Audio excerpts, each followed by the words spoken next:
verdade. Quem também defendeu muito hoje foi o Gabriel Grando, né? Técnico do Grêmio, goleiro do Grêmio, além do Marcos Felipe, goleiro do Bahia, que pegou demais hoje na Arena do Grêmio. Vida dele, eu acho. O jogo que foi atrasado por causa da forte chuva que caía lá em Porto Alegre, né? Havia uma ameaça de um ciclone para a noite de hoje. Para sorte de todo mundo que foi ao estádio, né? Quase 40 mil pessoas, 35 mil pessoas na Arena do Grêmio para ver esse jogo. Veja o estado do gramado, que estava muito encharcado, né? Por isso o atraso de 1 hora no início da partida. O pessoal teve que ir lá com rodinhos e tudo mais para tentar dar uma espalhada na água. Mas a verdade é que se tentou jogar a qualquer custo. Exato, né? Mas aí a chuva baixou e o jogo pôde acontecer. O gramado até que estava em boas condições, né? Não estava em condições perfeitas, mas não chegou a atrapalhar muito o jogo, não. Não, para mim importa menos as condições em que o gramado se apresentou para o jogo do que a decisão de fazer um jogo acontecer com uma cidade em alerta vermelho de risco, de danos para temporal, com uma sociedade que eventualmente precisava de agentes públicos em outras regiões da cidade, você tentar fazer a todo custo um jogo de futebol. Para mim, isso é o elemento principal. A gente teve ontem, ontem, na verdade, que a gente já está agora na quinta-feira, desde terça-feira, um pedido do prefeito de Porto Alegre, as autoridades podiam ter sido até mais enfáticas e dizer que o jogo não podia acontecer. A responsabilidade disso não é fora do futebol? Mas o futebol precisa fazer a sua parte também. Hoje à tarde você teve uma elevação para alerta vermelho, você teve um alerta para subida de nível dos rios, possibilidade de alagamentos, uma série de problemas, e mesmo assim se tentou fazer o jogo a qualquer custo. Para o futebol que já jogou, para um Brasil que já jogou futebol num estádio com um hospital de campanha de Covid em meio à onda de mortes, o que aconteceu hoje talvez não choque muito, porque a gente está meio anestesiado para tudo, está anestesiado até para a morte, né? Mas aí o primeiro lance polêmico do jogo foi o pênalti pro Grêmio. No primeiro tempo que era bem difícil. O PC vai voltar aqui daqui a pouquinho. Foram 3 desvios antes dessa mão. A bola desvia no primeiro jogador, depois pega na coxa e depois sobe pro braço. Ainda assim o árbitro marcou o pênalti. E o Cristaldo bateu mal, né? E o Marcos Felipe foi muito bem pra bola. Aí o golaço do Everaldo. Que chute acertou o Everaldo, né? Uma jogada muito bonita do Kaique. Lá de trás, o Kaique dá um come ali na marcação, acho que foi do Vilha Sante, e dá o toque, que chutaço. Agora, uma outra coisa que me chama a atenção, já no Grêmio e Botafogo foi assim, hoje de novo. O Grêmio tem criado muito, né? É muito agradável de ver esse Grêmio jogar, é gostoso de ver. É muito gostoso. Os jogadores se aproximam, encontram passes, fazem ótimas jogadas, mas estão com muita dificuldade para concretizar esses domínios vendo o jogo em gols, né? Porque quando você assiste o jogo assim, vê os melhores, não fala, pô, o Grêmio ganhou de 4-0. A hora que você vê, empatou 1-1. E tem lance que nem entra nos melhores momentos. Era isso que eu tava falando que foi até um pouco que o Grafite falou, né? Porque às vezes não finaliza, mas foi uma grande jogada criada que ali, em alguma decisão errada, o time acabou falhando, né? Tá aí o chute fora do Kaique, né? Daí isso aí foi do Ademir, né? O Kaique também tinha chutado na entrada da área, fez ótima partida. Mas eu acho que é o problema do Grêmio pra temporada, pro Renato Gaúcho ajustar. Tá aí o Ferreirinha, que depois entrou, né? Muda esse esquema, né? Como você tá falando, que é muito toque de bola, movimentação. Ele pega a bola e sai driblando, né? É diferente, você até assusta. Tem alguém jogando diferente nesse time. Mas funcionou muito bem e é bom. E uma coisa cada vez mais acontecendo no Grêmio é a presença dos volantes também dentro da área para finalizar. Todo mundo joga. O Vilha Sante tá jogando demais. Só o Carvalho segura um pouquinho mais. O resto, além de chegar na frente, é muita movimentação. Não fica guardando isso. É difícil você falar, joga pela direita, ou joga pela esquerda. Eles vão jogando e é assim, tá muito bom mesmo de ver. E tem mais um bolão do Soares. Como é que joga o Soares, né? Joga demais. É gostoso. Tá maluco. Agora, o primeiro tempo pra mim foi um primeiro tempo até igual ao Ademir. O Grêmio com um pouco mais de volume, mas o Bahia ameaçava em contra-ataques. Acho que o Grêmio levou até mais vantagem em bola aérea do que em jogada construída por baixo. No segundo tempo, o Grêmio se impôs demais, até pelo menos 30 minutos. Final do jogo, um final de jogo muito aberto. Até pelo resultado, né? Aí o jogo fica aberto com chance dos dois lados. Foi um jogo espetacular. Um jogo de 37 finalizações. Vejam vocês, 37, 22 do Grêmio contra 15 do Bahia. E 3 bolas na trave em menos de 5 minutos. No final do jogo, né, o Grêmio bota uma bola na trave com o Soares, aí vem o Bahia, acerta a trave com o Ademir, e depois mais uma bola na trave na sequência. Teve um desvio do Everaldo antes daquela do Ademir também. Exatamente. Mas foram dois times que se propuseram a jogar, né? O Bahia é algo que o Bahia precisa prestar um pouco atenção para o Campeonato Brasileiro, que pode preocupar. O jogo nunca fica controlado para o Bahia, né? O jogo está sempre muito aberto. Ele tanto pode fazer um gol a qualquer momento, quanto tomar, né? Porque é um jogo muito de trocação, né? E às vezes os adversários, por terem mais qualidade que o Bahia, né? Em algumas partidas do Brasileirão, da Copa do Brasil, nessa trocação, às vezes o Bahia acaba se prejudicando, né? Saindo atrás. E até dado momento do Campeonato Brasileiro, era um time que tinha muita dificuldade de defender, né? Jogando com uma linha sempre muito adiantada e com pouca pressão na bola, muita bola às costas. O Bahia, aos poucos, foi se equilibrando um pouco melhor. Hoje concedeu muita chance, mas até o Botafogo concedeu muita chance ao Grêmio, porque o Grêmio tem uma capacidade de ainda mais aí na Arena. Ainda mais aí na Arena. Então dá até para considerar como algo normal. Sobre as chances do Grêmio, só para fechar, eu acho que é um problema que o Renato tem que arrumar, mas eu acho que tem também um fator um pouquinho de sorte. Tem muita bola passando no detalhe, a bola que tá indo na trave, o goleiro fazendo um milagre. Eu acho que é uma questão que pode olhar até por um lado meio copo cheio, tá criando pra caramba, né? Uma hora essas bolas vão começar a entrar. E só para corroborar com isso, os jogadores têm qualidade para fazer entrar. 9 pênaltis na temporada, o Grêmio perdeu 5. Né? Então até pênalti, quando você tem uma oportunidade, tá bem, faz aquele gol de pênalti. Só o Soares perdeu 3. Exatamente. E o Carvalho, que tinha feito 3, entrou no lugar do Soares, fez 3 direto, hoje perdeu. Cristaldo. E que partida do Marcos Felipe, por falar no pênalti. Pegou muito. Pegou muito. E uma outra coisa que me chama a atenção do Grêmio, e não é muito comum a gente ver aqui nos times do futebol brasileiro, é a facilidade que o Grêmio tem conseguido chegar à linha de fundo. O Grêmio, com frequência nos seus ataques, ele chega à linha de fundo, seja com os laterais, com o Reinaldo de um lado. O João Pedro tem jogado muito bem. E o Ferreira, depois que entra, também tem essa característica. E isso cria dificuldades demais para o adversário, né? Tem uma coisa que é curiosa, né? Quando você olha para a escalação do Grêmio, imagina que você não viu o Grêmio jogar ainda e olha só para a escalação. Você pode imaginar que a única possibilidade de você criar infiltração é com os alas. Mas as dinâmicas que esse time faz de aproximação e troca de passes são tão bem resolvidas que você quase sempre tem um jogador se aproximando da bola, outro correndo no espaço, permitindo triangulação rápida e com muita infiltração. Quanto o Botafogo, você, por exemplo, e hoje também você vê, ora é o Cristaldo que está infiltrando, ora é o Vitelo, ora é o Vila Sante vindo de trás, e também os alas que passando pelo lado do campo. O Grêmio tem... E aliás, os times do Renato, né? Isso é importante falar, com bola é muito frequente o Renato construir times muito agradáveis de ver jogar com bola. Você pode ter várias discussões sobre a estrutura do time sem bola, isso é uma outra discussão. Porque com bola são times muito agradáveis de ver jogar. Eu ia falar sobre isso, que essa mudança que você está falando de chegar na linha de fundo, os meios chegando... O Grêmio tinha bastante dificuldade, né? Tinha dificuldade quando jogava com linha de 4.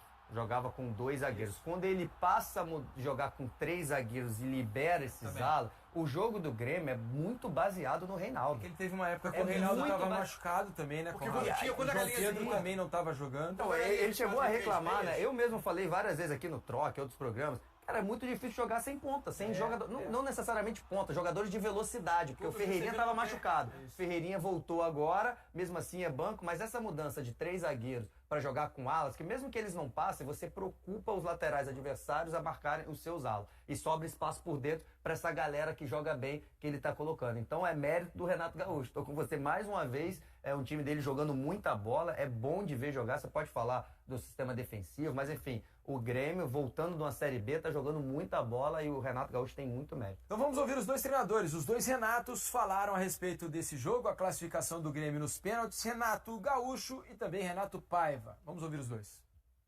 Eu acho que o mais importante de tudo foi que a gente conseguiu a classificação. Esse é o nosso objetivo. É mais uma prova, volto a repetir. Não tem jogo fácil não, seja em casa, seja fora. As dificuldades sempre a gente vai encontrar. Mas os adversários também encontram dificuldades quando enfrentam a equipe do Grêmio. Nós somos mais felizes do que eles hoje nos pênaltis. O Chapecó fez 2 grandes defesas. E é isso. O que aconteceu é isso. Então, mais uma vez, eu volto a falar para vocês. Não importa a colocação de uma equipe no Campeonato Brasileiro. Uma Copa do Brasil, seja quartas, oitavas, semi, uma final, é uma partida sempre de 180 minutos, até porque financeiramente para o clube é uma bolada muito grande. Então muitas vezes as equipes se entregam ainda mais nessa competição, porque além da parte financeira, você conquistando a Copa do Brasil te dá uma vaga na Libertadores, que é o caminho mais rápido. Então por isso que ninguém quer perder, ninguém dá facilidade para o adversário. Mas da mesma forma que eles lutaram, nós lutamos também. Então eu gostei da minha equipe, não tanto no primeiro tempo. A A gente deu muito espaço para a equipe do Bahia criar, e também na marcação. Mas no segundo tempo a gente corrigiu bastante coisa, melhoramos. Tivemos as oportunidades, inclusive, de sairmos com a vitória nos 90 minutos. Não deu, mas tudo bem, é assim mesmo. É assim mesmo, é sofrido, mas sofrido é bom.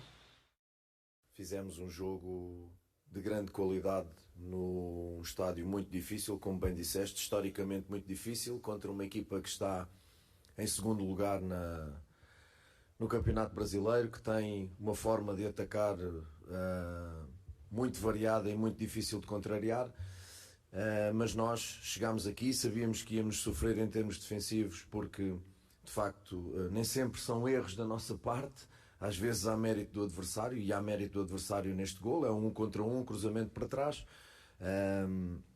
Eu acho que nós tivemos defensivamente grande parte do jogo bem, e ofensivamente foi a parte que mais me orgulhou da minha equipa, que nunca se escondeu, que teve sempre bola, que soube sempre ameaçar o golo adversário. Fomos uma equipa com personalidade, fomos uma equipa com caráter, fomos uma equipa consciente das nossas limitações e de quem estava pela frente e contra quem jogávamos e em que condições jogávamos, mas os jogadores de facto fizeram um jogo extraordinário. Nos detalhes, novamente, acabamos por não ganhar, mas saímos desta Copa do Brasil sem uma única derrota, com uma trajetória muito, muito, muito boa por uma equipa por um elenco que se juntou praticamente novo.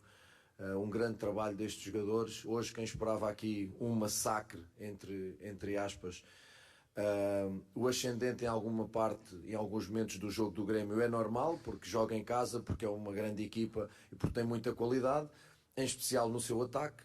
Mas esse massacre não existiu. Nós conseguimos sempre equilibrar o jogo, jogar olhos nos olhos, criar as nossas oportunidades. Acabámos por novamente nos detalhes, não passar esta eliminatória, mas eu reitero aquilo que digo, tenho um orgulho extraordinário neste grupo de jogadores. Tá aí Renato Paiva falando, depois do Renato Portaluppi, o Renato Gaúcho, sobre essa classificação do Grêmio às semifinais da Copa do Brasil. Já está aqui de volta Paulo César de Oliveira para falar sobre esse pênalti marcado a favor do Grêmio, né? O Bitelo tenta fazer a jogada ali, a bola bate na mão do Acevedo e o árbitro acaba marcando o pênalti, PC. É isso, Diniz. O árbitro Wilton Pereira Sampaio, né? Eu quero chamar a atenção e a gente vai mostrar aqui o posicionamento dele, o gesto que ele faz após a marcação do pênalti e alguns detalhes aí de desvios que acho que vale muito a pena a gente fazer a consideração. Vou soltar o lance aqui. Olha só, a jogada aqui pela esquerda pelo Bitelo. Ele chuta a bola, tem a ação do Rezende, depois a bola bate no braço do Acevedo. O Wilton marca a penalidade, aplica o cartão amarelo, se não entender dele foi pênalti. O cartão é aplicado porque era um chute em direção ao gol. Ele faz a sinalização ali do posicionamento do braço. E aqui a gente tem novamente a repetição da jogada, né? E esse ângulo de frente. Eu vou soltar o lance novamente para a gente analisar e fazer algumas considerações aqui que eu considero importante. Vamos lá. Primeiro, chamar atenção para o posicionamento do Wilton. O Wilton é um árbitro, tem um ótimo condicionamento físico, é um cara que se entrega muito no jogo, que está sempre buscando o melhor ângulo, está se deslocando. Então, o posicionamento dele aqui, a gente percebe que ele tem visão ali da jogada. Olha só, aqui, deixa eu só voltar aqui um pouquinho.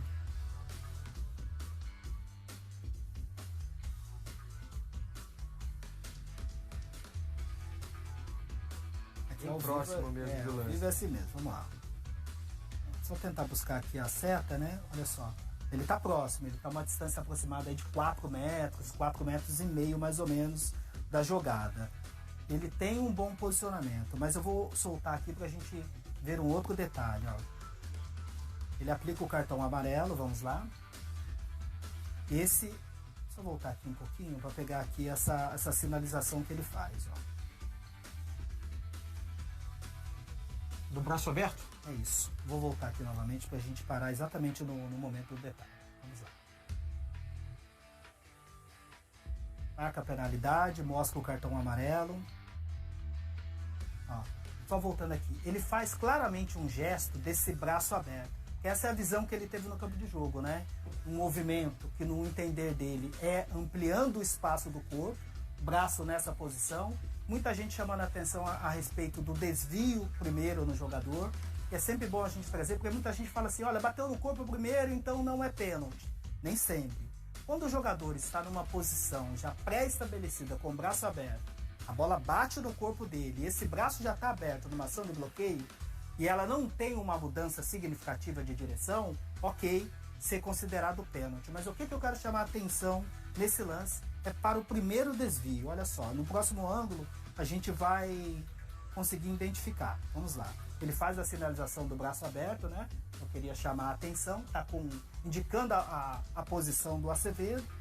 E agora vamos seguir aqui, ó. A primeira ação, isso aqui para mim é muito importante. A primeira ação é do Rezende. Se essa bola... A bola já não ia na direção do gol de jeito nenhum, né, PC? Se a bola tivesse sido chutada diretamente nesse braço aqui do Acevedo, ok, está ampliando o espaço do corpo, ele está numa ação de bloqueio. Mas quem tem uma ação na bola primeiro é o Rezende, e depois desse toque do Rezende, a bola ela tem uma mudança brusca de direção.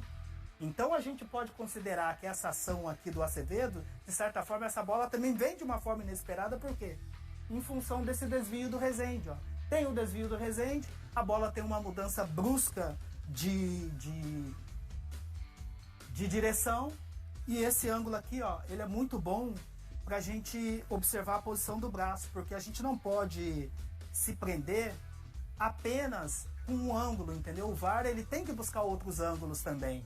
Então, após esse desvio na perna do Rezende, que é quem teve a ação para a bola, e a bola tem uma mudança importante aqui, ó, drástica de direção, a gente tem essa movimentação aqui também do Acevedo. E ela ainda pega no quadril dele, não pega o PC antes de pegar no cotovelo. Inicialmente, ele tá com o braço nessa posição, mas quando a bola vem obter o contato, ele já está recolhendo o braço, trazendo o braço junto ao corpo. Então a gente tem um desvio de um companheiro que muda drasticamente a posição da bola, uma ação do Acevedo que está também recolhendo o braço, e portanto isso para mim é bola na mão, não é pênalti. E eu chamo a atenção, a gente sempre fala assim, pô, mas por que o VAR não interfere? No meu ponto de vista, esse é um lance sim para a interferência do VAR. Primeiro, porque no campo de jogo dificilmente o Wilton conseguiu observar todos esses detalhes, esses desvios. E a sinalização, o gesto que ele faz é muito diferente. Ele está descrevendo uma ação completamente muito aberta, né? diferente do que ocorreu no campo de jogo. Então esse para mim é um lance sim que o VAR, o Rodrigo D'Alonso, deveria ter recomendado a revisão. Tem muito debate em relação ao VAR, né? E nós acompanhamos as entrevistas no final de semana. Por que tem o VAR? Por que não usa o VAR? E tem hora que usa o VAR e tem hora que não usa, né? Então tem muita pressão, mas acho que a arbitragem ela tem que estar consciente mesmo do trabalho que deve ser desenvolvido, e lance como esse, essa bola... Parece grosseiro o erro, né, PC? Parece grosseiro, mas assim, se essa bola é chutada diretamente no Rezende, ele tá com o braço aberto, pega no corpo e vem no braço, já estava na posição prévia. A partir do momento que ela toca no Rezende, tem essa mudança drástica de direção e vai ali no Acevedo que está recolhendo o braço, isso é bola na mão, não deveria ter sido marcado o pênalti, e o VAR deveria sim ter recomendado a revisão. E só pra gente fechar... O Marcos Felipe fez essa revisão, foi lá e pegou o pênalti. O Marcos Felipe colaborou, né? Colaborou. Nesse caso, aquele ditado que pênalti mal marcado não entra, né? Funcionou. Funciona mais ou menos em 5%. Exatamente. Funciona em 5% das vezes só. O PC demorou um pouco até para reiniciar, só buscando novamente Aí dá para ver todos os desvios. Perfeitamente, No primeiro desvio, uma mudança depois o quadril do Acevedo, importante de direção, depois ainda tem um toque nele, uma outra mudança de direção e um braço que está sendo recolhido. Veio, bateu no cotovelo dele aqui embaixo. Tá recolhendo o braço, não está ampliando, não está... Acho que não tem muito o que discutir, né? Pelo Wilton, portanto, bola na mão, desculpa, Felipe. Nada, não, eu ia dizer que o erro é bastante claro, me parece, né? Assim, o VAR deveria ter realmente interferido. E depois teve um lance que para mim parece pênalti, o que o Grêmio pediu a favor dele, e dessa vez tanto o árbitro quanto o VAR ignoraram. Vamos ouvir o que o PC acha sobre esse lance, um cruzamento do Ferreira que a bola pega no braço do Cicinho. Isso, vamos soltar esse, a gente vai soltar lá de dentro, o pessoal separou esse lance pra gente. Essa bola lá na esquerda tem essa ação do Cicinho. Eu sempre tenho que chamar a atenção, que eu acho que é importante e tem que ser levado em consideração, quando o jogador ele tem uma ação, se a gente puder parar exatamente no momento do contato, aí ó, se a gente puder parar no momento do contato, olha só, volta mais um pouco. Aí. Sempre é importante a gente levar em consideração quando o jogador ele também está tendo um movimento no sentido de ampliar o espaço do corpo ou trazer esse braço junto ao corpo. Então, pela posição que o Cicinho se encontra, por essa ação que ele tem de trazer o braço junto ao corpo, no meu ponto de vista, não é pena. Sabe o que eu achei, PC? A impressão que eu tenho é que ele faz aquele movimento assim, ó. Mas ele pode botar o põe ombro. o corpo pra aumentar, mas bota o braço pra trás. Ele tá tentando botar o braço, mas... Porque ele podia explodir no ombro dele, né? Ele não sabe que a bola vai ali. Né? Mas o braço tá pra trás, eu tô com o PC nessa. Ele fez o máximo que dava com o braço. A consideração, né, sempre importante é assim, ele tá saltando, esse movimento dele é de ampliar o espaço do corpo, aumentar o volume do corpo, ou é um movimento de recolher o braço? A gente pode soltar. Não consigo ver pênalti aí não. Desde o início, vamos lá. Tô com o PC nessa aí. Vamos lá, pode soltar novamente. Vamos ver por trás do gol a ação que ele tem, se é de ampliar ou de recolher o braço. Eu acho que em nenhum momento ele faz um movimento antinatural de abrir, ele só faz um movimento Não, de abrir ele realmente não faz. A impressão que eu tenho é que ele coloca o corpo pra... Isso que o Diniz tá falando, eu ia concordar se ele tá com a asinha pra fora. Aí se ele bota na frente com a asinha, mas ele... Tem momentos que o jogador, às vezes, ele tá numa posição normal, salta, e a gente fala assim, né, a asa. Asa, Da né? xícara. A alça da xícara. A gente brinca assim que ele faz esse movimento de ampliar. No final, depois que ele salta, tá puxando o braço. No final, quando ele cai, ele tá até caindo assim, mas assim, a gente tem que dar o mérito pelo cuidado, né? Até o excesso de cuidado. A gente fala assim, ó, o braço estava numa posição natural para a regra do jogo. Porque para o movimento, para a biomecânica, isso é completamente antinatural, né? Para a biomecânica. Fiquei sozinho nessa. Mas a regra como natural, pelo fato dele estar tentando evitar o contato, recolhendo e não ampliando. Siga lá pelota então, né, PC? PC, obrigado pela participação aqui no Troca, meu amigo. Obrigado, bom descanso. Maravilha. Boa quinta-feira. Valeu. Valeu. Vamos a um rápido intervalo, hein? Já já voltamos. Vamos mostrar a vitória do Botafogo. O Botafogo não para de ganhar.